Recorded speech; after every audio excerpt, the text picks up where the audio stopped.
በፊት ላይ በተለይ ይሄ ቢዝነስ ላይሰንስ የሌላቸውና ቲን ነምበር ወይ ደግሞ የታክስ መለያ ቁጥር የሌላቸው በሚሆኑበት ጊዜ 30% አፕ ላይ ይደረግ ነበር። በፊትም አዋጁ ላይ ይደረግ ነበር።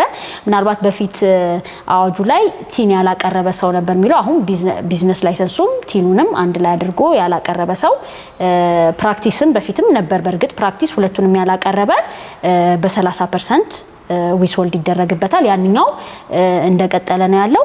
ሌላው ግን የተርኖቨር ታክስ ቅድም እንደተባለው ቲኦቲ ተመዝጋቢዎች አሁን ላይ ተርኖቨር ታክስ የሚባለው ተሰርዟል።